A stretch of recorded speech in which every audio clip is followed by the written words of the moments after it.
Beastly interference. Typically, the game of golf is a rustic pursuit, played in the great outdoors. Naturally, there are various random obstacles, trees and traps, rivers and rocks. We used to refer to some of them as hazards, but now they're penalty areas. Many, though, can be more annoying than bunkers and of greater danger than a 200-yard carry over water. Regardless of the setting, linksland or mountains, seaside or countryside, there's always a chance that wildlife will interfere with the game or threaten a player's safety. The rules of golf, however, do account for the presence of fauna among the flora.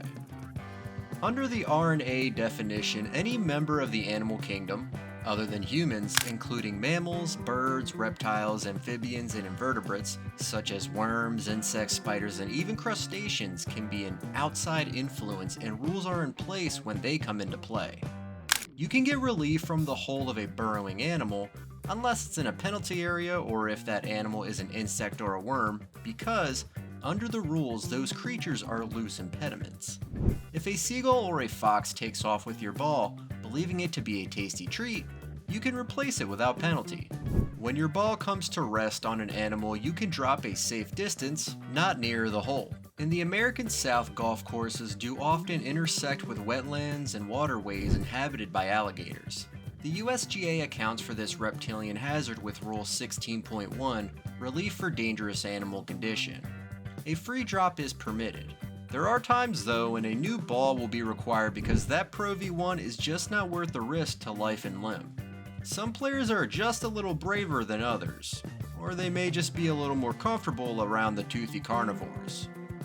Depending on the setting across the continent, you must be wary of all manner of creatures. In mountainous regions, bears are common and sometimes they don't like to share habitat.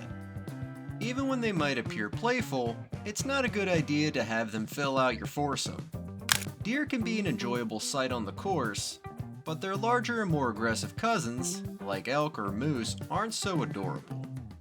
Across the Southwest, there are other hazards. If you play in Africa, Asia, or South America, snakes are also to be avoided. But those ecosystems encompass an even wider range of exotic animals that will bite or even eat you. It doesn't matter where you are, there will be wild, fur-bearing, or feathered outside influence.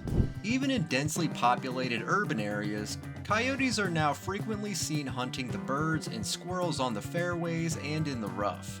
It's wise to know the rules when dealing with any type of animal interaction on the golf course. It's also advisable to be aware of the laws that protect different species that you might encounter. Quite often it's the golfer who is the outside influence, and it's the animals who have the right to play through.